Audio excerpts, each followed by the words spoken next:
Hi, everybody. It's Zen Honeycutt of Moms Across America. It is September 24th, and it's our Moms Connect call that we do almost every Monday night, unless there's holidays or travel. We've had a little bit of a break due to some travel. We've got some important things to cover tonight. But first, we've got some great people on with us from all across the country, and I would love for you to introduce yourselves. Before you do, I want to state that our mission, that we're rebranding, by the way. We're getting more and more clear on our mission. And the one that we're trying out right now, we're still massaging it, is that we transform the food industry, environment, health of America, and beyond. Do you guys like it? Love it. That's awesome. Great. So it's more encompassing, right? Because we're not just focusing on GMOs and glyphosate. We're doing all kinds of things. So we're excited about that. And we're still working on the branding. We're going to redo our website pretty soon. And we're real excited. But so now I'd love to hear from you across the state. Even if you don't look fabulous, totally okay. We'd love for you just to turn your video on for a second and say hi and where you're from, what state you're from. And if you have a question, please do also say, I have a question, so we leave time for that, okay? Can you back up the light a little bit, Todd? Thanks. All right, so go ahead. Kelly, why don't you go first? Kelly is Glyphosate Girl. If you haven't checked out her blog, you need to go to her blog immediately after this call and check it out. So she's the one who went to the courthouse every single day during the Monsanto trial for 7.5 weeks and sat there for grueling hours and hours on end listening to some very tedious testimony.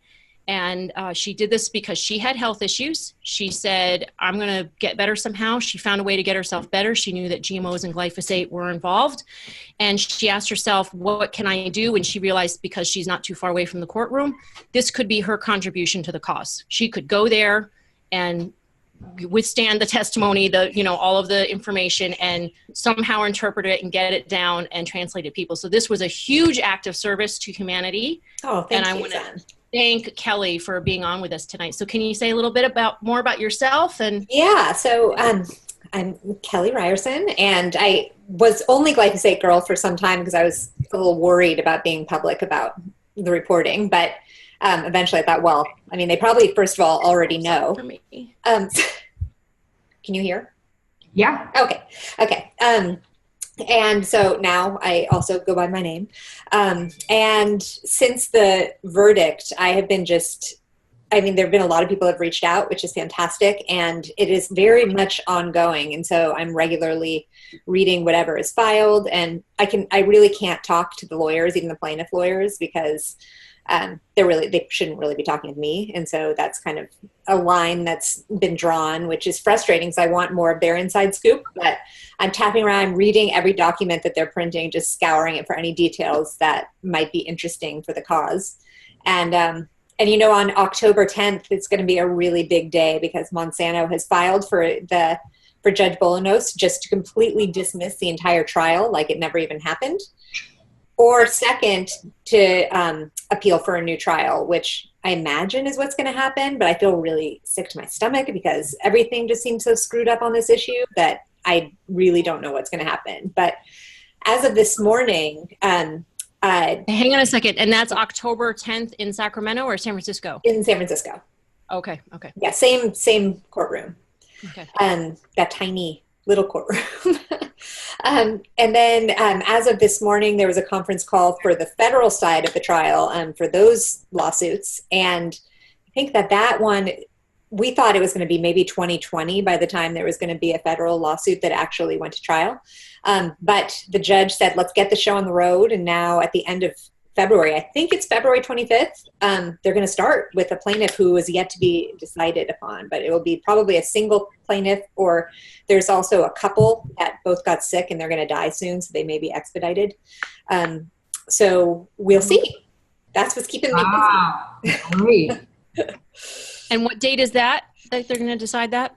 So they're going to decide that, actually that's a good question. I don't think that they've set up what the meeting date is for when they're going to decide, because all of the plaintiffs that are in California were asked to fill out a plaintiff information form so that they could sort of cherry pick which the most applicable cases or bellwether cases might be. I didn't know that's how it worked. I always thought it was just chronological, but I'm not a lawyer, so I wouldn't have known. And so then I think the judge and both sides decide what that bellwether case is going to be once they get all the information about the plaintiffs. Yeah, and I would imagine that urgency would go to people who are closer towards the end of life. Yes, for sure. Yeah. Wow. Well, thank you for that update. So October 10th is the day when they decide whether or not the case is the Johnson versus Monsanto trial goes away or is appealed. Is that what I heard? Or neither. I mean, if some miracle happened, which I can't imagine will, but they're just like, no, it holds.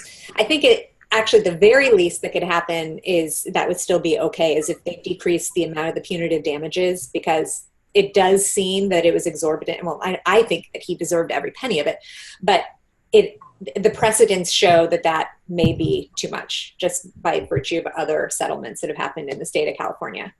So, hopefully it just still stays as a win and he gets some money, his family. Yeah. Well, the article I saw said that out of the 289 million, he's going to get 20 million.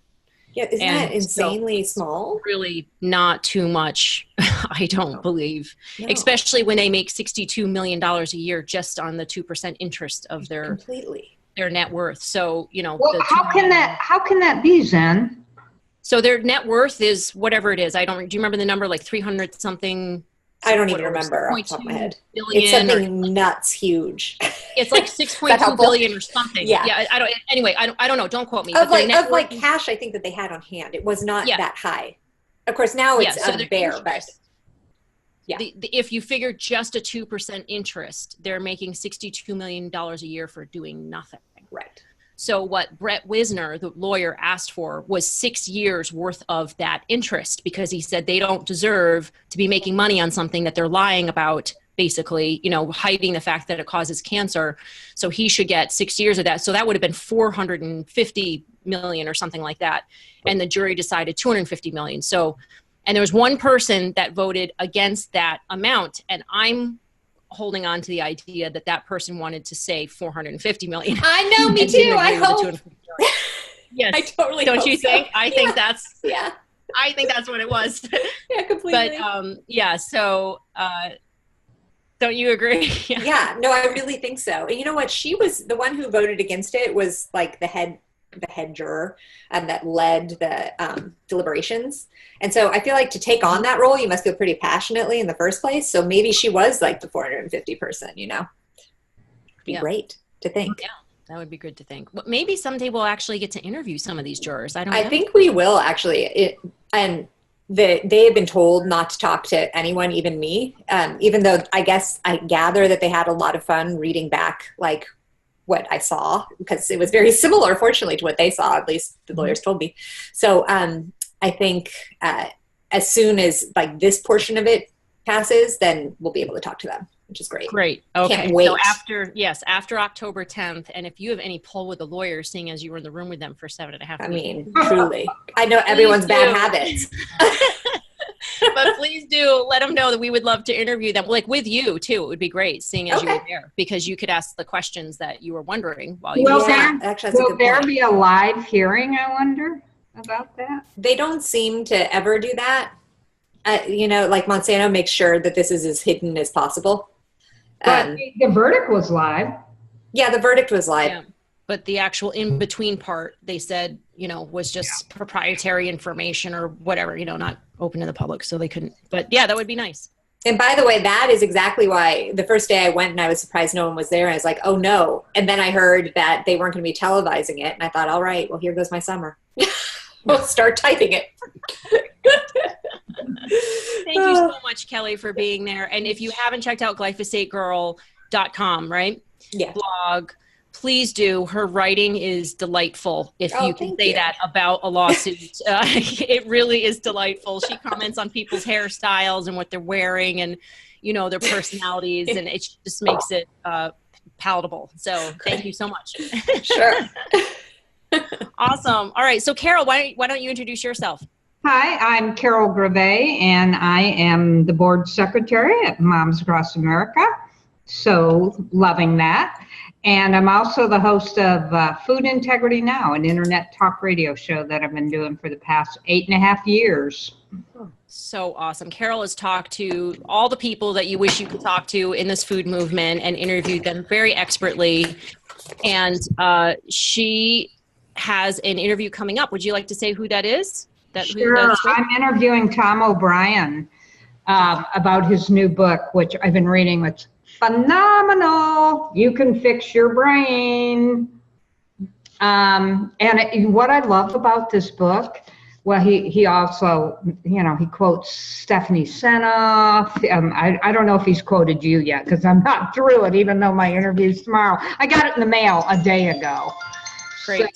So, but anyway, he really worked with Jeffrey Smith a lot on healing from GMOs, and so he gets this, what's happening. Anyway, so I'm hold the book up like this so we can see the cover. Can you see it? There you go. You Can Fix Your Brain.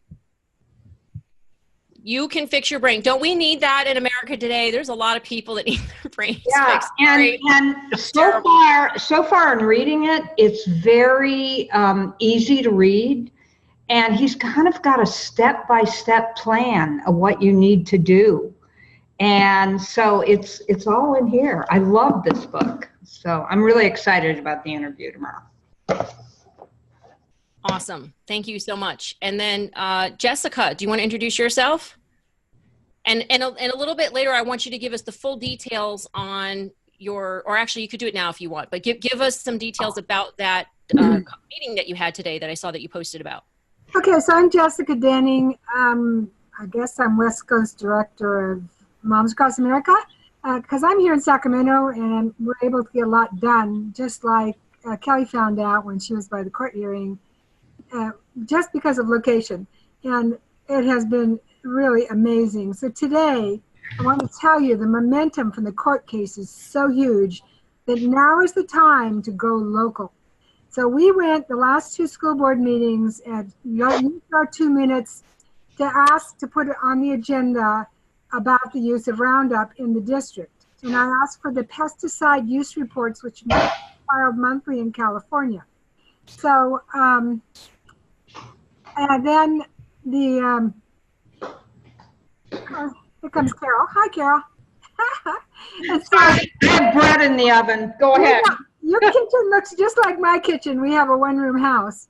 And so, yeah, see my kitchen over there just like yours. It matches, same.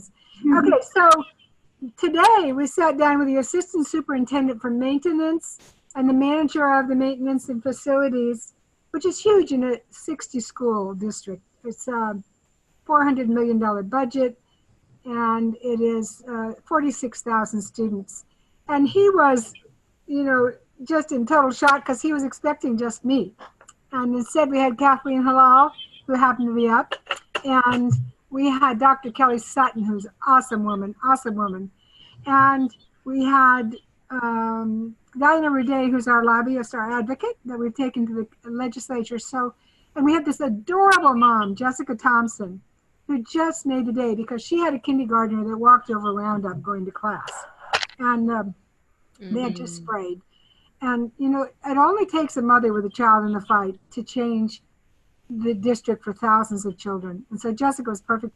And she offered, so he was in shock. Like, I got 60 schools and I've called these other districts and I don't know what to do. And so Kathleen said, well, we made Irvine non-toxic. New York has been non-toxic for K through 12 for years, and Connecticut, K through 8. And she mentioned these other places, so in Massachusetts and Maine and blah, blah, blah. So she had a lot of examples. And I think this fellow's a middle child like me. He loves to see someone else has done it, so he knows. So she said, well, call Joe, the guy who's the head of maintenance at Irvine. He'll give you his honest experience. There are blips in the beginning, and maybe you have to do 2 passes with a clove thing that you didn't have to do with the Roundup, but they would never go back. Because they say 80% on water, their soil is soft, their turf is soft, so if the children fall, they don't hurt themselves. The kids love it. and it's rich in non-toxic, and their enrollment is booming. When you've got an organic district and an organic town, but because the parks are merged, Kathleen also got her parks organic. And Diana Rede was just talking today that she can also work with the county and see if we can get Sacramento County organic. So it's good when you can say to them, well, you know, this school district is going organic. The other thing we could do is we could go to Sac City. We have parents there in other school districts and get them into going organic. I think it's now, because if they overturn this court case, you won't have this momentum. When I talked to this guy, his first line was, well, the EPA said it's okay. We've been doing it for 30 years, no problem. And then Dr. Sutton said, well, have you been actively tracking the health of the children? He goes, no. And so she said, well, it's just passive then.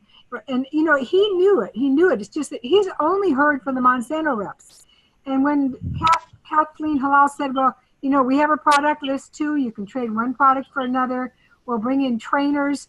The principal of the school actually came forward and said she would give funding from her charter school to convert to organic. Because you can imagine the surge in enrollment when they go in organic. They'll have it made. That's what they found out at Irvine. So anyway, that's a little taste of it. And every person at the meeting was critical because, you know, and they were just, it was magic that Kathleen was up for the day because she stayed through the morning to go. And that Dr. Sutton was here from New Hampshire. Isn't that wonderful? It was magic. And the Diana Rede came. But the guy was still kind of an overwhelm, but he was still, the mother, young mom, is so adorable. He really connected with her. And, you know, we said we'll start with one pilot school. So we'll start with her school with a friendly principal and see how that worked. And Kathleen Hall said, you know, it took 2 years because in the beginning at Irvine, she said the custodian, I'll send you the video. They were all just rolling their eyes the first time we talked to them about it. But now they're all totally sold. And they're saving money. It's less expensive now than it was. That is wonderful, Jessica. And I just want to point out that how you mentioned that every single person that went was crucial. Right. And what goes through our heads before we go to these events, these types of meetings, is that I'm not going to say the right thing. I'm not the right person to go. I don't know what to say. You know, a lot of us really question our contribution that we have to these meetings. And I have to say, from having there were probably about 4 or 5 moms who came to the meeting with the EPA back in May 27th of 2014 about glyphosate in breast milk. And I would say 3 of them, I didn't know at all. They just were like, I want to come. And they were local to DC and they were really insistent about it. You know, they were just very passionate. And I said, okay, I didn't know their stories. We all met for breakfast beforehand and they shared their stories about their kids, and everybody had a different story. Everybody's story was so important and so unique and contributed to what was said in the meeting. So I just urge people to trust yourself, what you have to say, and trust what the other people will bring to the table. If they're there, it's important to them and they're there for a reason. So it's really great, but it is good to meet before ahead of time and you know, talk about direction and focus and all that kind of stuff. We did have one meeting where there was a mom who said, you know, in front of Senator Pompeo's people, the staffers, we want to take Monsanto down. And I was like, no, that's not the focus. Well, you know, actually, when I said to him, he had been saying, I'm sorry. He'd been saying that the EPA kept saying that this was okay and they have all the scientists. And I said, well, you know, they don't do their own scientific studies. I mean, I'm a science teacher. That's what I bring to it. They actually use Monsanto's studies. And he said, yeah, that's wrong. He says, yeah, that's wrong. They ought to have their own scientists. That's great. And then he said to Kathleen, oh my gosh, he kept saying all these things. He said, well, you know, they're making everything cancerous, coffee, alcohol. And Kathleen said, but the children don't have to drink the coffee and the alcohol, but they have to live most of their lives in the school ground. He heard that, you know. Wonderful. So she has talked so many times that she has really come up with the answers. She's amazing, amazing. Yep. She is on top of it. I've told her she should run for Congress. And I'm going to share instead the page that shows the toxin-free zones that we have listed so far on our, let me move this over. Hang on. So these are the areas that have gone either toxin free or they have restrictions. And I just want to scroll down this map a little bit so that you can see how many areas, right, they have that have taken action. Okay, this is just Maine. Look at all of these areas. Isabel, thank you, Isabel, for updating this list, doing a lot of research. We have an assistant now who's going to be putting this all in an updated map. Look at Connecticut, go Connecticut. So many areas in Connecticut and New York. You know, for instance, some of them are, you know, just the parks, right? Some of them are ordinances which restrict the use of toxic pesticides on public property, you know, in that town, right? So these are different types of entities, but it's all good. Restricting pesticides. We got Minnesota here, a lot in Minnesota. Illinois, Indiana, Iowa, Kansas, Colorado, Nevada, California is going to town here. Very happy. There's my town in there. I just had one conversation. This is my school. With my school, I just gave him genetic roulette. He didn't believe, and this was probably 5 years ago. He didn't believe genetic roulette, that a company could be that evil, but he did understand pesticides, so he just stopped spraying. It was not a big deal. So you can do it.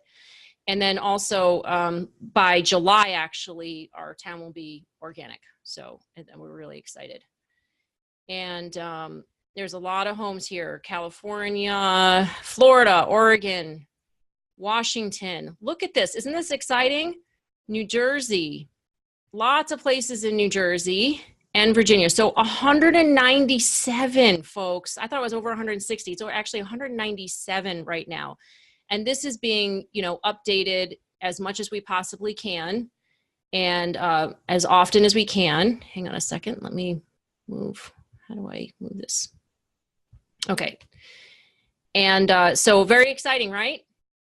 Okay. So let's have Anne say hi, and then Kim, and then Isabel. You can unmute yourself. If you don't have to, do a whole big, you know, discussion about anything if you don't want to, but if you have a question, please do state it or something important to announce. Go ahead, Anne. I'm Ann Temple. I'm outside of Milwaukee, Wisconsin, and I do the graphic design work for Moms Across America. And I'm kind of embarrassed that Wisconsin's not on that map. But I have actually been talking with the president of our medical college and our whole medical campus about possibly stopping the spraying of pesticides in all the landscaping. And I'm pointing out that we have a cancer center and a children's hospital there. And I'm trying to put it out there that he could be the first person to do this in Milwaukee, and you know, what a coup this would be for them. I haven't heard back from him, but I will be contacting him again. I'm kind of amazed I haven't been fired from my job, because this is the 4th round I've gone over with the president of the medical college. But yeah, and I've also been working with some pregnant women lately, giving them a lot of information. So talking to them about, you know, the Roundup and all the vaccines, and the doctors are pressuring them.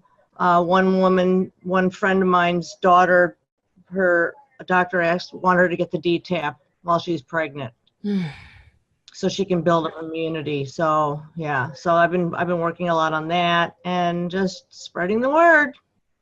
Yeah. So for the viewers out there, you can't see the gallery view that we see. We can see all the different faces, like the Brady Bunch. And when she said DTaP vaccine while she's pregnant, everybody's heads went like this.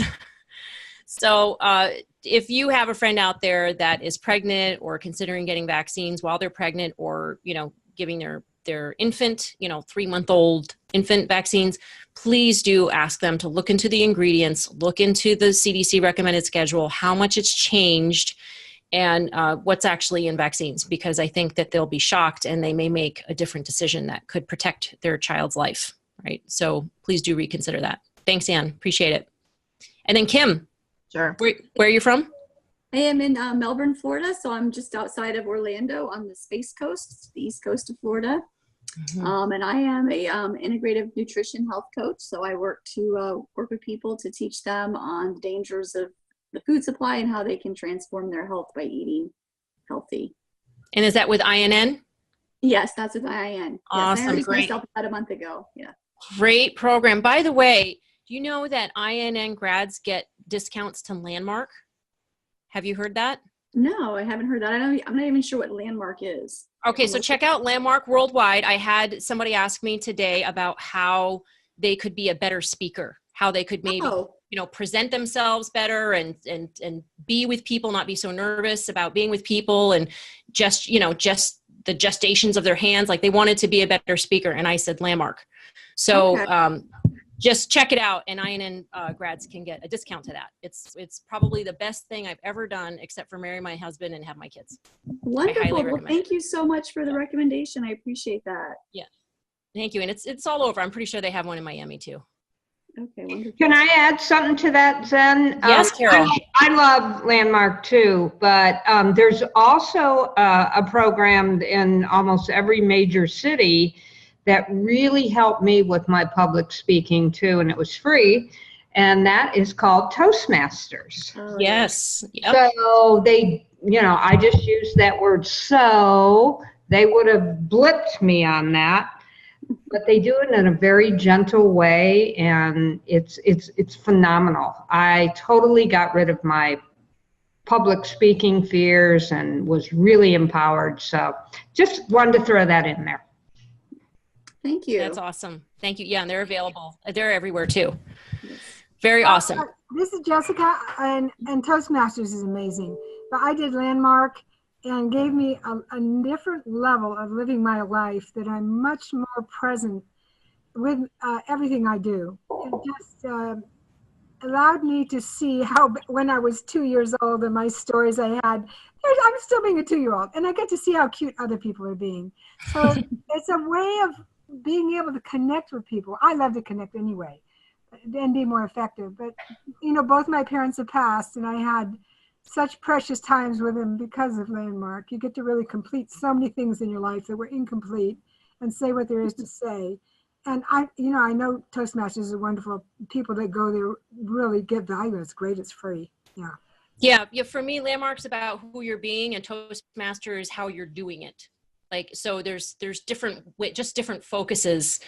And if it wasn't for the skills that Jessica learned at Landmark, I would not have had that chapter that I shared about actually at the Heirloom Expo, where we talked to the people that were attacking me and actually turned the whole situation around. Jessica was the one that got me on Facebook. I wasn't on the phone, but I was on the phone with her, and I was Facebook messaging back and forth with these attackers, hacktivists. And she's the one who had me switch that whole situation around, face my fears and be straight. And so it's about communication too.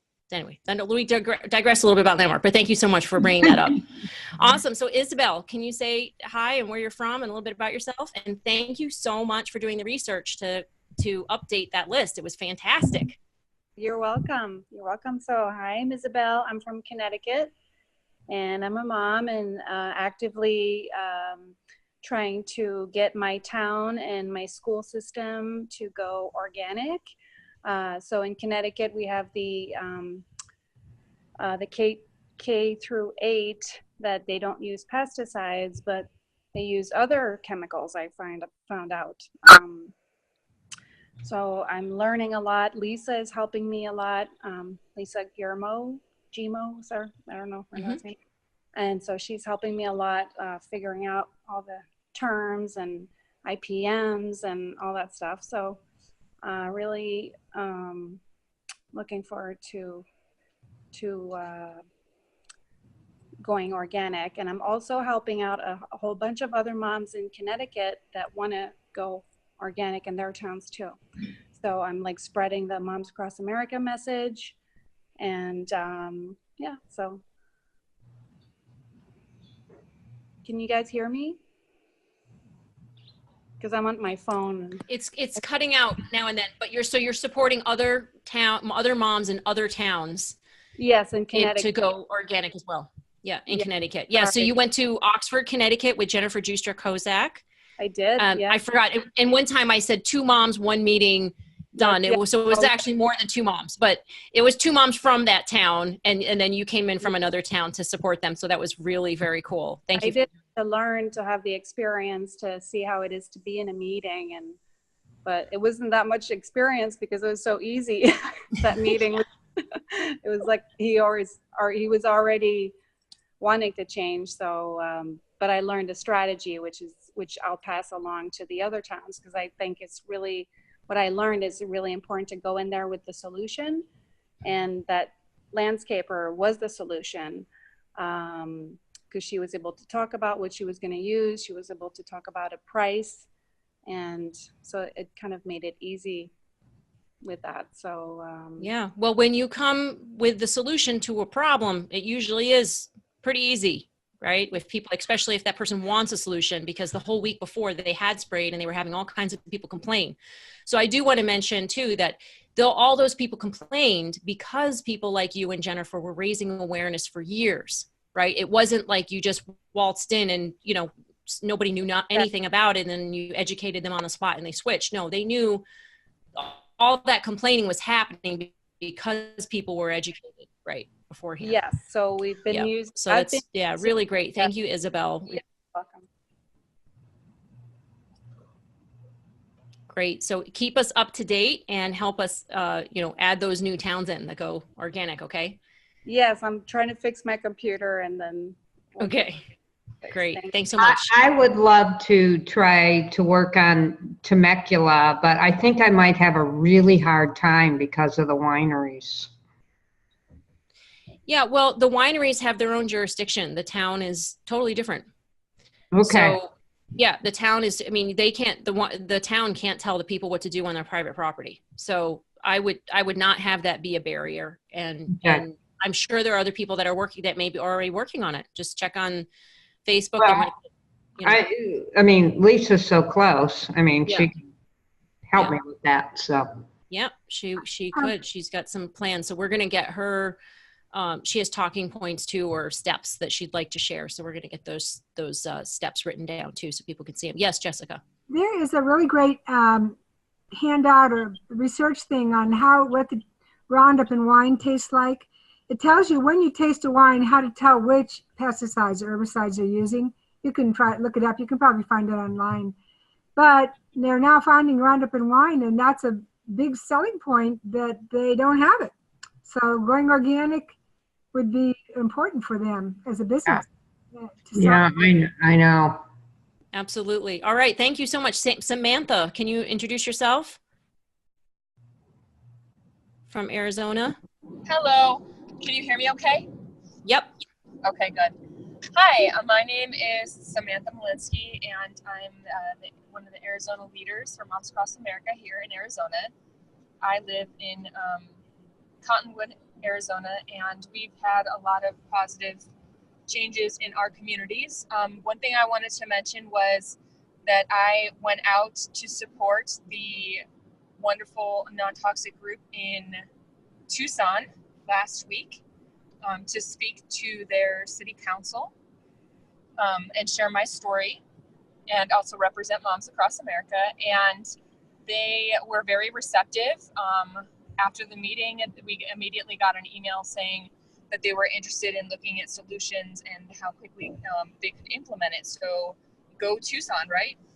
Awesome. That is so great. So what would you say was one of the successful points about the meeting? Like, what was something that was said that you could tell helped change their minds?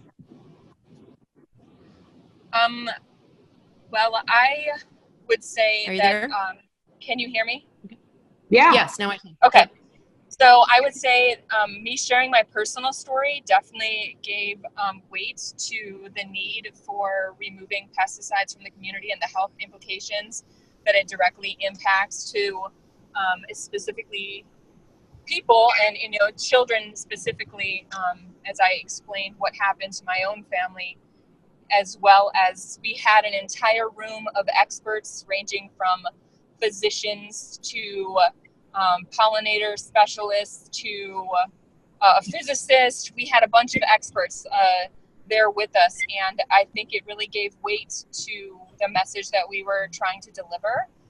And we were grateful that they're already having some experience with environmental contamination from an industry that was in the area. So they were already pretty up to speed on environmental toxins, which really helped our case. That is awesome. Yes, it definitely helps to have experts in the room. Yes. Right? Yeah. I think there were 12 of us. They were what? There were 12 of us there. Oh, that's great. Great job. Very good. So did you help coordinate that with having all those experts there? Actually, I did not. The wonderful ladies, let's see, they're called Toxin Free Pima County. Nice. And so they were able to have a lot of, they have the U of A down there. So they had a lot of amazing professors that were willing to come and speak and be present. I mean, just having them visual was absolutely amazing.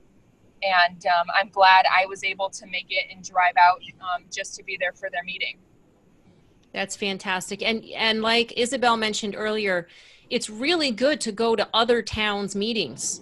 Yeah. So, you know, it really doesn't behoove us to just think about our own little town and just focus on that, because you learn from all these other meetings and you're supporting them, and you drive through those other meetings. You go to in those other towns, right? You go to parks in those towns. It all runs off into the same water, right? Right. We all drink. So it's important to go to other towns' meetings as well.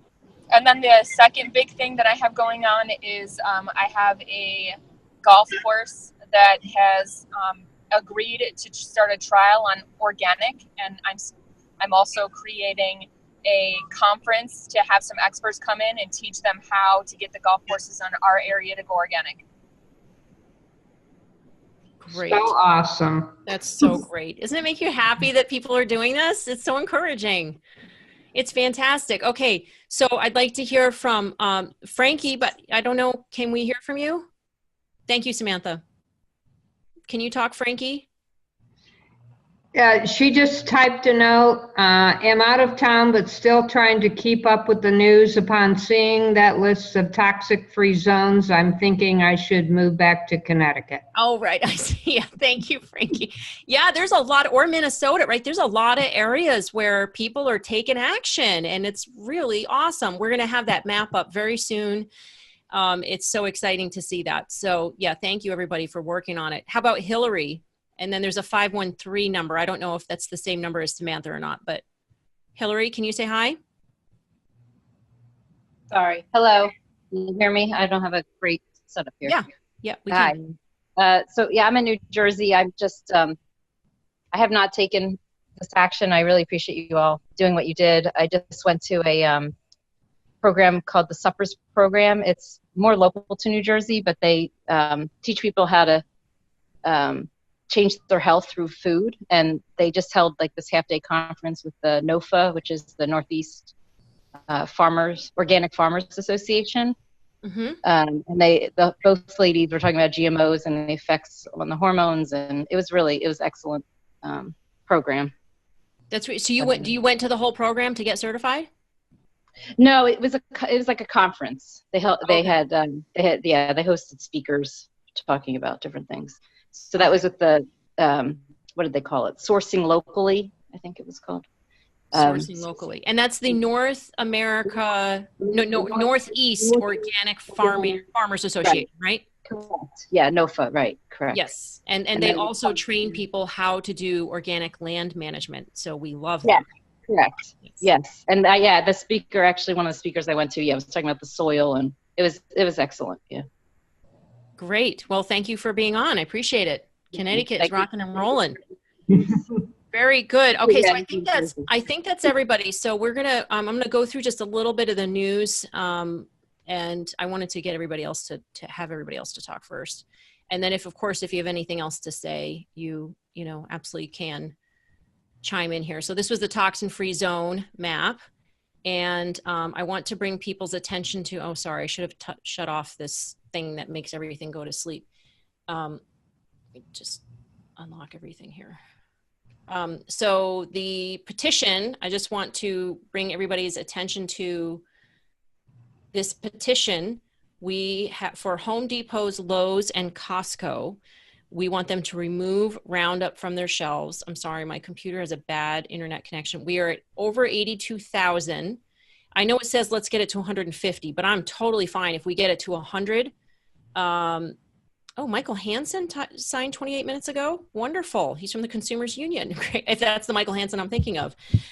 So if we get up to 100,000, we're going to ask change.org to give us the names and the zip codes, and have moms from each area near these headquarters bring the petition to those headquarters and do a press release about it, and make a big deal about it. So if you live anywhere near the Home Depot, Lowe's, or Costco headquarters, we would like you to email us, to be in touch with us. If you're viewing this online, please either private message us on Facebook or contact us through the website if you live near any one of these headquarters, because we'd like to have it be local moms that bring the petition signatures to them and ask them to get Roundup off the shelves. And I want to point out here that we're not just asking for Roundup, we're asking for all glyphosate herbicides, right? So this would include any other glyphosate containing herbicides. And the main reason is not only that it's carcinogenic, but because they were supposed to be labeled by July 7th, and Monsanto sued and temporarily stopped this 30-year practice of labeling. So, this is absolutely against the policy that's been going on for 30 years and absolutely ridiculous. So we hope that everybody will share that petition. Let's get it up to 100,000, and let's have our moms, go to these headquarters and deliver the petitions, okay? The other thing I want to point out is that very soon at 6:30, I'm going to be doing a live testing of Gerber baby food. And I'm using this home glyphosate test for food and water strip. So with the kit for $79, you get 2 strip tests, and that means that you can test your food, two parts of food, and it's not all food. I'll show you more about it at 6:30, but it's like oats and cereals, and I think soy and corn and different foods like that. So this is something that we've been dreaming about for a very long time, and now you can do it.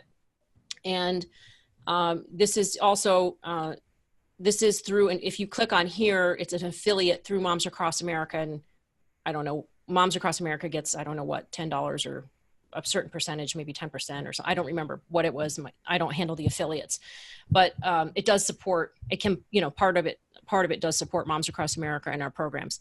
And this is, I believe, the first time that we've done this. All the other testing that we've done before, we just were referring people to it. We are not trying to make money off glyphosate testing. This is just, this is just an affiliate program, and it's just something that we want to empower people to do in their own home if they have the means to do it, because it's very powerful.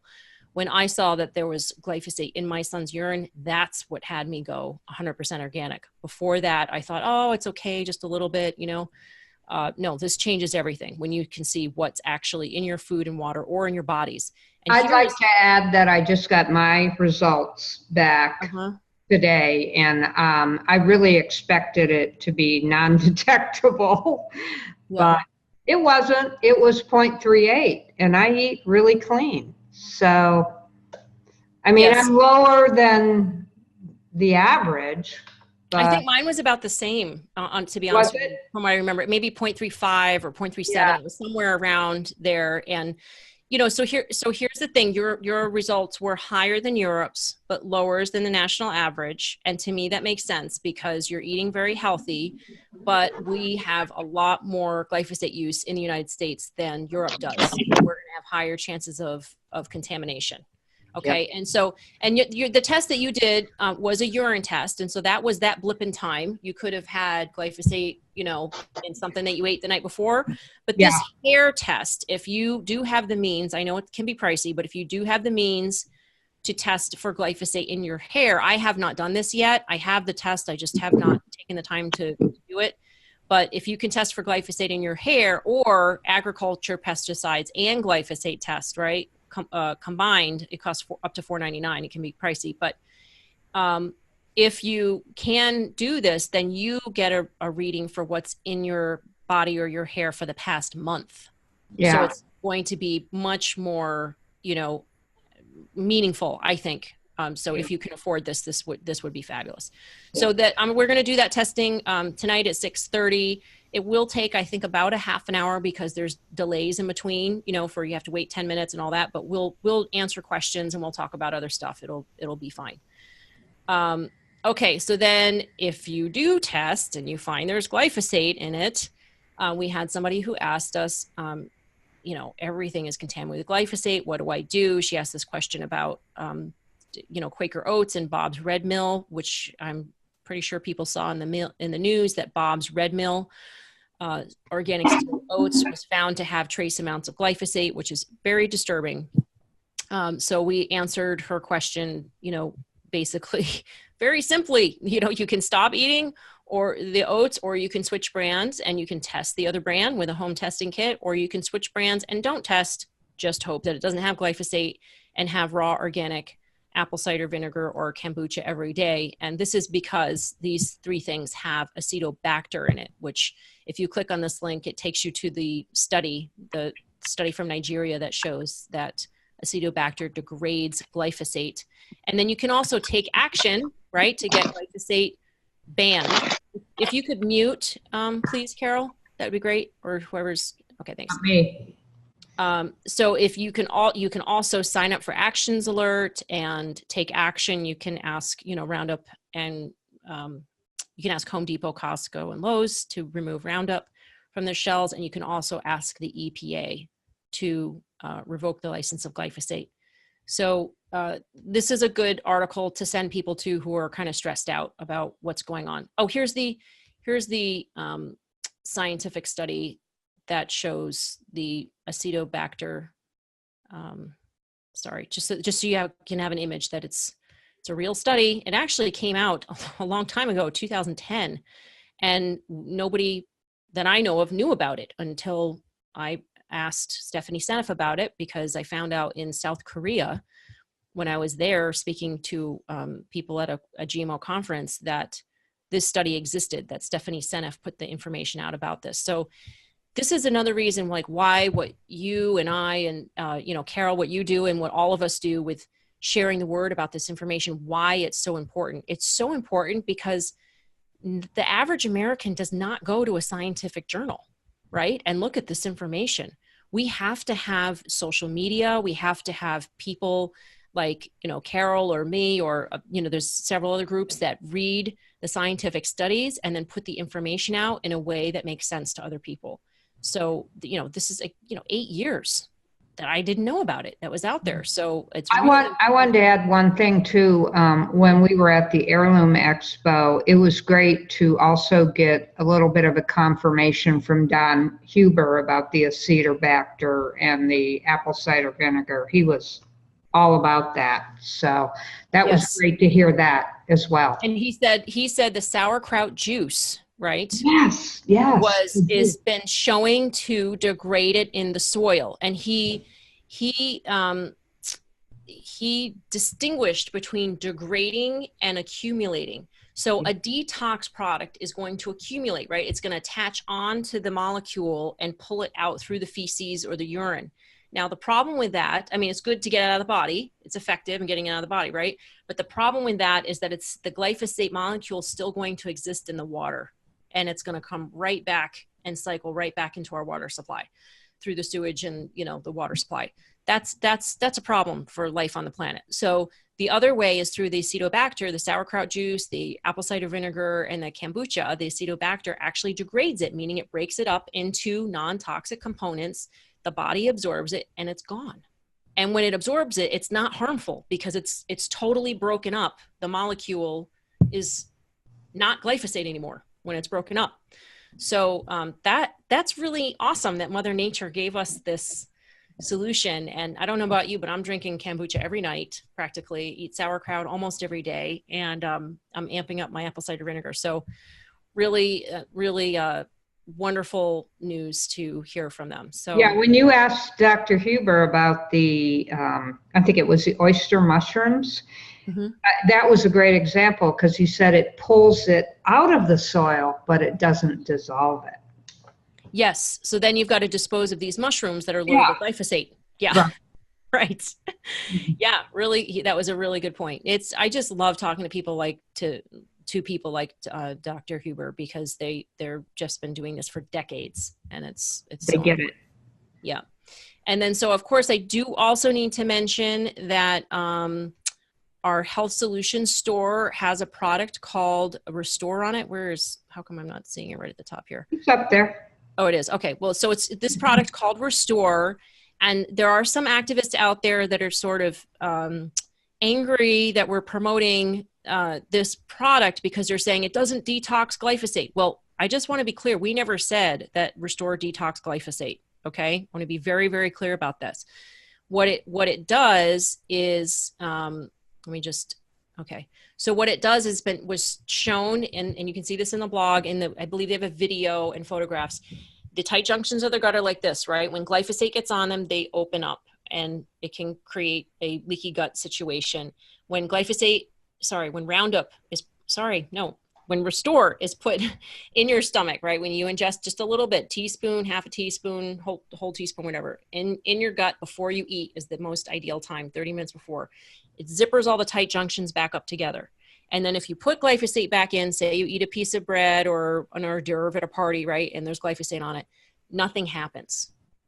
So it prevents the damage that glyphosate can cause and create this atmosphere where you can have a healthier gut situation. It also helps the microbes in the gut to talk to each other.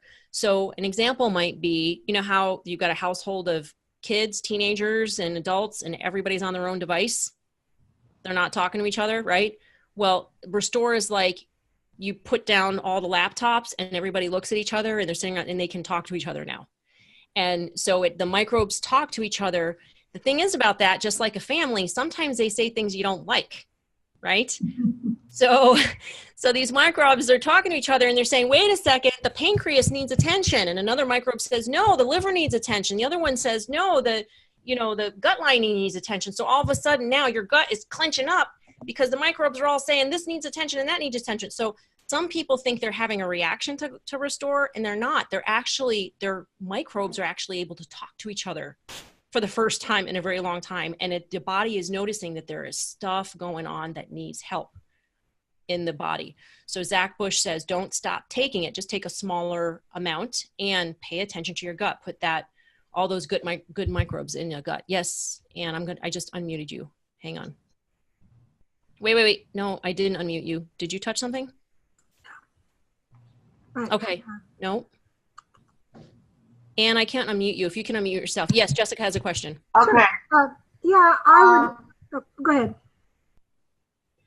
Well, I was just going to say on top of that, one thing that was mentioned in one of the talks I heard was that not only is the Restore helping the gut lining, it's also the other barriers that are being compromised are the blood-brain barrier and the placental barrier.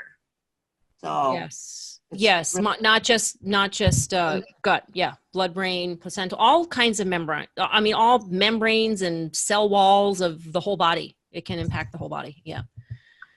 Okay, so this is Jessica. And my baba was from Slovakia, and every food was a medicine. So when you talk about sauerkraut juice, she used to give it to the children if they had pinworms. She could tell the pale face and whatever. And they would all just come out in the ball because it's very salty. So we always made a big crock of sauerkraut juice, and that was just one of the very many medicines that she used as a food. So pinworms don't like, and most kids have them, like 90%. They don't like that. So it's like a spring tonic. It's like the Mexican kids have the sunflower seeds that are salted, and that does the same thing. They're very good at getting rid of parasite. It's so gross. But it's what moms always did in the old days, was they included food as medicine. You didn't go to the pharmacy. Yeah, castor oil. They would just, I don't care if you don't like it, take it. Right? They were, Awesome. Thank you, Jessica. I appreciate it. Yeah, it is really important to have sauerkraut juice or sauerkraut, kombucha, and apple cider vinegar. Okay, I want to touch upon a few things before we close up. I want to say that I'm very happy that at the National Heirloom Expo, I was given this award, and I want to thank all the moms who've been a part of creating Moms Across America. It was such an honor to receive this. Out of 100 vendors and 100 speakers, there were only about 6 people who got awards, and it just really, I was kind of shocked actually when I accepted it. I don't think I seemed grateful enough, because I was just like, whoa, there's so many people that could be receiving this. This is the National Heirloom Expo, Heirloom Excellence Award. And this is all hand blacksmithed. Like, this is a calla lily. And the funny thing is that some people had like a sunflower that came up out of this. I got a calla lily, and this is the volunteer that's in my garden. So this is what's growing in the middle of my garden. Isn't that funny, Jessica? It's just, Yeah, I love calla lilies. that's the way it is, you know? So we love Baker Creek, and I've been invited to go to the spring planting in Missouri on May 5th and 6th. So I'm going to go. I'm very excited about that. I've never been to the Midwest one. So that'll be exciting. And then I want to also mention that I went to this grain corporation in New Orleans recently. This is why I was traveling so much and I wasn't on last week. So this is the largest grain distributor in the world. It's called the Zen. So funny that they say that means all. You froze on my screen. All agriculture. Oh, okay. So this is, can you hear me now? Yes. Is it okay? So this is the Zen-No. So it's all agriculture grain corporation, and they're the largest distributor of grain in the world. And guess what, guys? This is a Japanese company that created this grain distributor place, and they put in 97, I have a map of it here somewhere, 97 grain elevators all in the Midwest, near the Mississippi River and all the tributaries.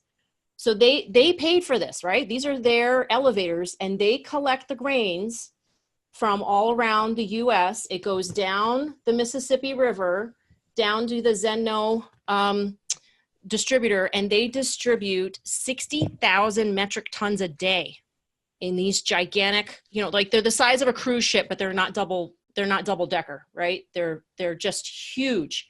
So they have 4 of these grain things that are just pouring in, just things that go into the boat that are just pouring in grain constantly. And that's the grain facility. And when you walk into the facility, it's like Star Trek, right? They have all these panels and all these people. There's 195 employees that are making sure the grain's going in the right place. Now, the majority of it is GMO, and there is some non-GMO, and they do separate it out, and they do have to clean off the conveyor belts, and they get inspected by 2 people. One's an employee and one is a USDA employee. And so they do separate them and, in different facilities, but the majority of what they distribute is GMO. So, and the percentage that's distributed is, it's all in Japanese, so it's kind of hard. I have to find the one where I translated a little bit. The percentage was about 25% goes to Japan, or 26%, and 25% goes to China, and 20-something% goes to goes to others. And you can see from this map, and then some to Colombia and Indonesia. So Japan owns the company, right, and gets slightly more than the majority as far as, individual country. And then the rest of these, they distribute to them. So I'm sure they're making their money back, right, on their grain, because they're distributing to other people. But it just shows us how important it is. Even if we go completely non-GMO in America, they're still going to be growing and distributing 30 million metric tons of grains through this one grain distributor. There are other grain distributors a year, and it's going to be grown here in the US if we don't somehow have the Japanese and the Chinese change their mind, right? And other countries. So this is a global food industry. This is a global problem, and we need global communication. So we would really like to expand Mothers Across the World and have stronger communication with moms in other countries. And we are just asking the universe for funding to do this. We are asking the universe for people who can translate and who can be connectors to people from other countries, because without, the switch in Japan and China and Korea and the Philippines and many other countries, we are not going to be able to stop GMO production here in the United States. It's really important. And they can't feed their animals, right, without our grains. So their animals are going to continue to be fed GMOs, unless they're grown non-GMO. Now, one thing that was disturbing was I went to this organization called CGB. They're kind of like a subsidiary of Zenno. They're the ones that go out and they do all the logistics. They get the grains into the barges and move it down, right? They do all the logistics. So they said that they are seeing, there are farmers that grow non-GMO. I said, is it growing? They said, actually, no, not very much. The non-GMO switch to non-GMO is not growing very much. The biggest switch is to organic. So that's good. However, they don't process, the Zenno grain, facility doesn't process organic. So they really are interested in either non-GMO or GMO. And I said, so when you go to speak to, because I spoke to, there were 2 Americans, they're mostly Japanese, but there were 2 Americans that were going out into the fields and talking to the farmers to have them, switch over to non-GMO and all that. I said, is it more profitable for them to grow non-GMO? And they said, oh, yes. And I said, however, they do have to buy twice the amount of pesticides as GMO grains. And they said, because the GMO grains are genetically engineered to withstand those pests, right? So the non-GMO people have to buy twice the amount of pesticides as the GMO people. So that means they're using twice the amount of pesticides on non-GMO. And that means to me that GMO, is just as dangerous, if not more, because it has all those toxic chemicals, yes, Kelly. So let me just clarify. Does that mean that we may actually be worse off when we're eating non-GMO? As far as pesticides go? Yeah, as far as glyphosate. I don't know about glyphosate, but pesticides. So glyphosate is an herbicide. Yeah. Glyphosate is an herbicide. I mean, it's considered a pesticide as well in the classification. Right. But glyphosate, and it does kill pests. But as far as pesticides go, like those pesticides that kill the corn rootworm or specific pests, we are going to be consuming more pesticides with non-GMO than GMO. Yes, but GMO has the genetic mutation implication. So, you can't say that non-GMO isn't safer from that concern. You are not getting the genetic mutation risk. However, you are getting twice the amount of pesticides. I wish we knew exactly which was better or worse. Okay, so but the bottom line is that's only true for GMO corn and soy and beets, where whatever they have the gene in there to make a pesticide factory. You don't want to eat pesticide factories because you could actually be making pesticides in your gut. So you're not going to eat those anyway. But all the other ones, all the other non-GMO raspberries or whatever, they're not going to have more pesticides than the conventional because there's no difference in terms of the gene inside. There's only a dozen more, not even a dozen. I see what you're saying. Yeah, as far as not being genetically engineered to withstand pests. Right. Yeah. Right. You're better off with non-GMO. Yes. But best with organic. And I get I'm sorry, I have to thank Ken Cook for coming out with 135 glyphosate tests on oats, because that's why my urine was so high in glyphosate. I was eating, my main breakfast is still oats. But he has this Clean 15 list, which does not include testing for glyphosate. And it has sweet corn as the #1 thing to eat on conventional. But with conventional, I hate to start screaming, but I sent him pictures of a dozen different GMO varieties of sweet corn. They're clearly making and selling a lot of it that's not labeled. How dare he put that as #1? How dare he call that Clean 15 when none of those have been tested for glyphosate? Because it's too expensive.